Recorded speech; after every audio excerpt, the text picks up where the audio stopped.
Selamat sore teman-teman. Kita hari ini pengenalan tools ya. Tools yang utama buat pewire atau orang-orang yang mengejarkan aksesoris kawat. Itu gak jauh-jauh dari bikin aksesoris biasa yang roncian itu. Tapi lebih khusus sedikit, yaitu kita mulai dengan tang putar ya. Kalau di dunia meronce-ronce, tang putar biasanya untuk membuat loop atau untuk menutup loop yang ketika diisi ya. Jadi seperti ini. Nah, ujungnya kita tutup dengan loop. Kalau di bahasa ronce kita bikin paku 9. Nah, paku 9 tuh ada loopnya seperti ini. Nah, itu kita pakainya dengan tang pembulat. Tang pembulat itu ininya bulat sempurna ya, jadi nggak sininya datar gitu, nggak, jadi benar-benar bulat. Nah, kita nggak nyebut merek, jadi tang pembulat ini pun kalau dari berbagai merek, berbagai bentuk, berbagai ukuran ada. Ini yang mini, yang kecil, atau ada yang seperti ini, yang klasik. Biasanya beli di paket isi 3 atau isi 5. Ada juga yang gagang besar. Nah, sekarang kita selesai dulu membahas tang putar. Nanti kita tang datar. Nah, tang datar ini kenapa disebut datar? Karena kita harus memiliki bagian dalam yang benar-benar datar. Tidak ada gerigi di sisi manapun. Jadi tidak ada gerigi di sisi kanan maupun kiri. Ini juga di sisi kanan maupun kiri tidak ada. Nah, tang datar ini ada yang bentuknya lancip lurus. Kebetulan saya nggak punya yang lancip lurus. Ada yang bengkong kayak gini, atau di bahasa Inggrisnya kita sebutnya bend nose, atau yang seperti ini, ujungnya datar kotak seperti ini. Nah, sebenarnya semuanya kepake, namun ada kelebihan kekurangan, ada juga enak nggak enaknya tergantung yang pakai. Jadi kalau misalkan kita membutuhkan bikin siku-siku, banyak membuat siku, mungkin saya banyak memakai yang seperti ini karena dia jepitnya lebih berasa nyek, nekuknya lebih berasa, lebih bisa bentuk siku. Nah, kalau untuk yang seperti ini, keuntungannya adalah ketika kita perlu menekuk atau menjepit bagian-bagian yang agak tersembunyi, jadi kita nggak perlu sampai tangannya ikut begini-begini ya. Jadi dia karena dia udah bengkong, kita jadi kerjanya pun bisa lebih nyantai, nggak terlalu yang sampai jungkir balik gitu kan. Nah, kita lewati dulu tang datar, kita sudah tahu kegunaannya. Kemudian tang potong. Tang potong ini macam-macam sih sebenarnya.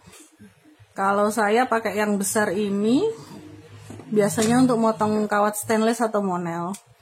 Nah, dia kan tang baja, dia kuat banget. Bahkan untuk memotong kawat yang berukuran besar sekali, ukuran 2, paling besar saya pernah memotong tuh tembaga ukuran 2,5 atau 2,6. Bisa dengan ini.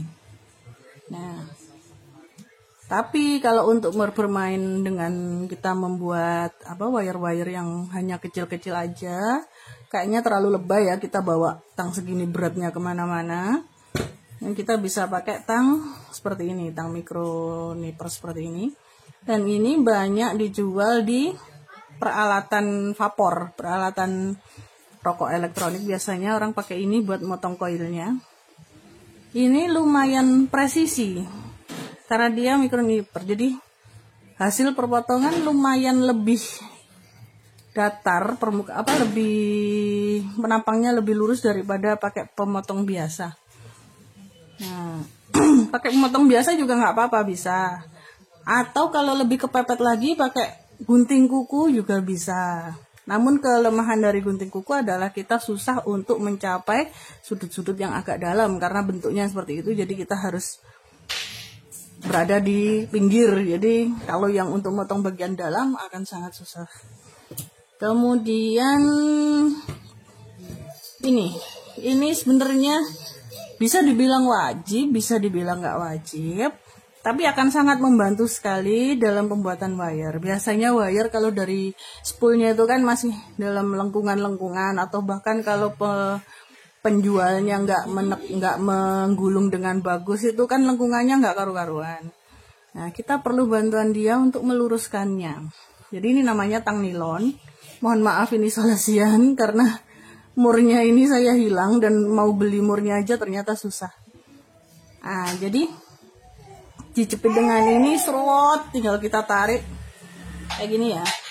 Nah, tinggal narik begini aja, biasanya dia langsung lurus dan dia nggak ngelukai karena emang dia dari nilon ininya. Ada yang ininya isi ulang, bisa ininya kalau ininya udah gripis banget bisa diganti. Kebetulan ini saya pakai yang merek Mesnas, dan kebetulan juga nyari murnya aja nggak ada, jadinya seperti ini. Dan kalau emang udah terbiasa pegang kawat sih sebenarnya udah nggak perlu tang seperti ini, kadang tinggal pakai tangan karena tangannya udah ngapal semua. Oke, ganti ya, kita ganti membicarakan soal mandrel. Mandrel itu cetakan cincin. Jadi di sini ada beberapa angka kalau kita mau bikin cincin. Ada yang ini dari bahan kuningan, ada juga yang dari bahan kayu, ada juga yang plastik, tapi plastik sangat tidak disarankan juga sih. Nah, kalaupun kepepet dan kita tidak kesusahan mencari ini dan emang benar-benar butuh segera bikin, bisa beli kuas ukuran besar. Ini saya nomor 12. Nah, ini aja sama ukuran jari aja udah lebih besar, jadi kita ambil yang sebelah sininya. Nah, atau kalau lebih kepepet lagi bisa pakai tutup parfum yang oles itu, yang kecil itu kayak Fresker atau apa, itu juga bisa. Tapi tetap disesuaikan dengan ukuran jari pada umumnya ya, jangan terlalu besar atau jangan terlalu kecil. Oke. Sekian dulu, semoga cukup membantu. Sampai ketemu lagi di tips trik Pipiholic Art atau di tutorial Pipiholic Art. Terima kasih.